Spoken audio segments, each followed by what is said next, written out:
Economic concerns continue to weigh on the stock market. AI concerns over unemployment are spiking as we're seeing the software stocks get trounced. The chip stocks remain strong, but this might be the trade for the next 3 months. I'll reveal it in just a few minutes. But before we do that, we're going to jump into the stock market technical analysis. As always, my name is Gareth Soloway, Chief Market Strategist at verifiedinvesting.com. And again, it's all charts and probabilities, no BS. All right, into the charts we go. Let's discuss everything going on. What we have here is a stock market on the S&P that is still near all-time highs, but ominous signals remain. What are they? Number one, you have this bigger parallel here that continues to cap the upside on the stock market. So as bullish as retail has been over the last 3-4 months, that really honestly hasn't panned out. The markets have stalled out. This is called distribution. Distribution is where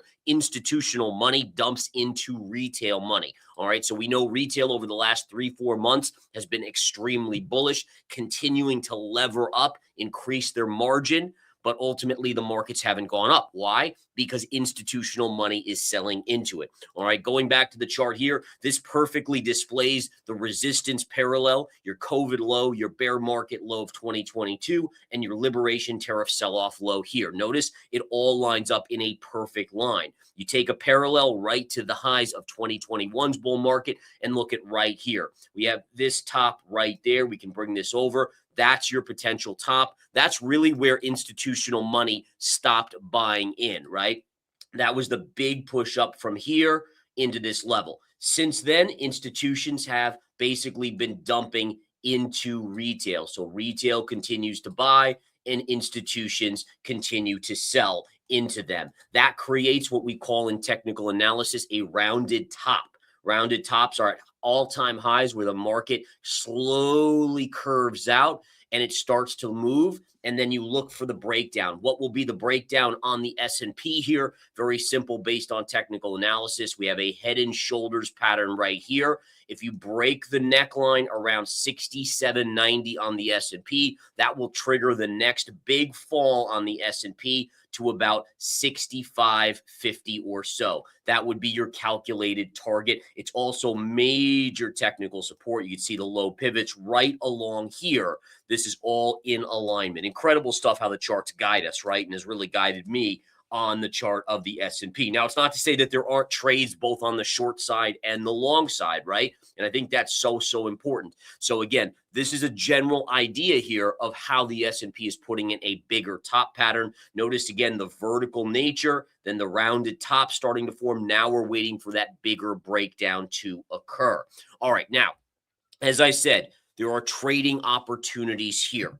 So we know what's going on. We have worries about AI and whether or not it can supplant the or displace the software companies. You know, you see Adobe, Workday, Datadog, Microsoft, Oracle. I mean, you could go on and on. CrowdStrike's been getting crushed of late. These stocks are in precipitous falls. You know what this reminds me of? If you go back to 2025, we had that one big correction in the AI chip stocks on the deep fake or deep seek, I should say. When that came out of China, those stocks panicked because were they going to be irrelevant? Was AI going to need less chip power? And those stocks collapsed. This collapse that we're seeing in software, in my opinion, is much the same. Not to say that they're going to go back to all-time highs, but they are so oversold that it makes sense they are due for a relief rally. In other words, sentiment has gotten way too strong on this one side. Now, that would be the bullish take on the software stocks. On the other side, you have the chip stocks like a Taiwan Semi and such that are still at basically all-time highs. So let's take a look at some of these here. Let's go, first of all, to Taiwan Semi, TSM. TSM, look at this chart, gapping up today in the early trading session here. And you can see that there's major resistance on Taiwan Semi right up here. Notice how every time it's come up to this level, it's had a pullback. All right, pull back there, hits, we go back up, we're pulling back, hit there. My guess is eventually, and this is from probability of chart study, is that when you have an uptrend like this in a parallel, the answer eventually is that you'll come down and you'll break to the downside. So the idea here is that software stocks, and this is my thesis for this video, software stocks are getting overdone to the downside to extreme fear, and ultimately chip stocks are getting overdone to the upside. Now, it's interesting because Wednesday after the close, we'll have NVIDIA earnings. So we're really going to hear more about the chip demand. I'm sure it will be rosy. The question is, will it be better than Wall Street already expects from NVIDIA? Will it continue to drive something like a chip stock like Taiwan Semi higher? Look at ASML here. ASML is another one out of Europe, but look at the trend line here, folks. Great trend line sloping up. We hit it here. Now we're back to that line. My guess is this is going to see some downside action. And even on NVIDIA here, this is going to be interesting going into earnings. NVIDIA has this kind of crazy looking, almost head and shoulder pattern. It's trying to break out above this line. Can it break out on earnings Wednesday after the close? Or does it sell off and trigger this pattern? And again, it's not the greatest of patterns here, but you can kind of make it out, right? I mean, this is kind of looking very much like a potential head and shoulders pattern. And if this breaks, your downside target on NVIDIA is to $150 per calculations. So keep a close eye on that. Now, if we turn to the other angle, look at these type of names. Oracle. Oracle is down at levels it last saw during the panic of the tariff sell-off in 2025. And you really go back to support levels going back to basically 2023 and even maybe 2022. So you're at levels here now where look at this vertical move to the downside. If you look at it on the weekly chart, it's even more dramatic. I mean, look at this. This move to the downside is even sharper than this move was to the upside. So this is a major trend line support where I think you get a revisiting of a bounce. Now, do I think this is going to go to all-time highs? No, but I think you bounce probably back here. I mean, makes sense, back to 185. This initial move down where it got this initial bounce, that now becomes resistance on the chart. Now, if we go to other names, I mean, look at Workday, which reports earnings after the bell. Sure, there could be a little bit more downside here in the near term, but look, we're already at this major level here.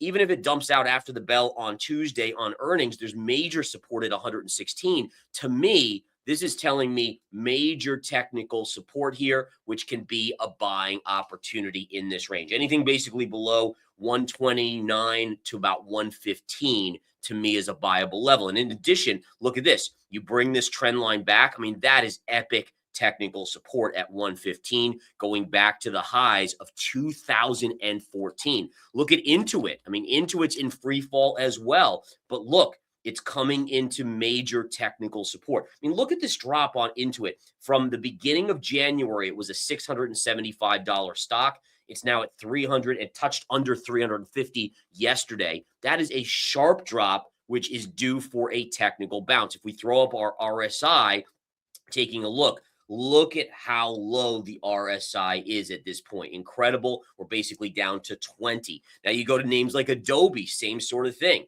right? Adobe, way oversold here. And more importantly, and by the way, RSI can be oversold and remain oversold for periods of time. It's the divergences you look for, which we don't have yet. But this drop here, you're now into levels on Adobe you saw back in 2018. All right. And look, Adobe since 2018, even though it went here, down, it's literally hasn't gone anywhere since 2018 if you've been a long-term investor. These are the trades that I like on the long side. So essentially what I'm looking at here is a chart setup where you look to short, and this is what I'm doing, and I can just speak from my own perspective. I'm looking to short names like Taiwan Semiconductor. Right? In other words, people have gotten so bullish that the chip demand will never be oversaturated, it'll never be, essentially it's going to be unsatiated demand forever, which it won't be. Let's be fair. Eventually more and more chips are going to come out. In addition, then you have on the other side, so shorting those type of plays while I'm looking to ultimately, and I have been accumulating some of these software names for a bounce. Now, again, am I looking long-term? No, I'm looking literally at the next 3-6 weeks out, so a month to 6 weeks out for a technical bounce, looking for, let's say, 10 to 25% bounces in a lot of the software names, while I'm looking for approximately a 10 to 20% decline in the chip names. This, by the way, will also be applied to names like SanDisk in the memory, the NAND degree or the area of that, memory chips, Light, Lumentum, WDC, STX. Those chips are not, proprietary by any stretch. And I guarantee with the margins and prices, China is cranking them out like a banshee here. And so ultimately, that's going to create a glut. Prices are going to collapse, much like solar cells did. Remember, you had solar back a decade ago. It was the biggest thing. And then all of a sudden, China started to ramp up production of that and prices crashed. Same sort of thing will occur here because, again, it's not proprietary information. So while these chip stocks could do well in the near term, and they could go a little bit higher in all fairness, ultimately, 50% downside on those, in my opinion. On something like NVIDIA, a little firmer, bigger company, probably 10 to 20% downside from here. All right, that's my analysis for today. Again, it's kind of a pairs trade, short those chip names, long these other AI names for a bounce. We'll see how it goes in the coming days. Thank you as always, folks. I'll talk to you soon. Take care.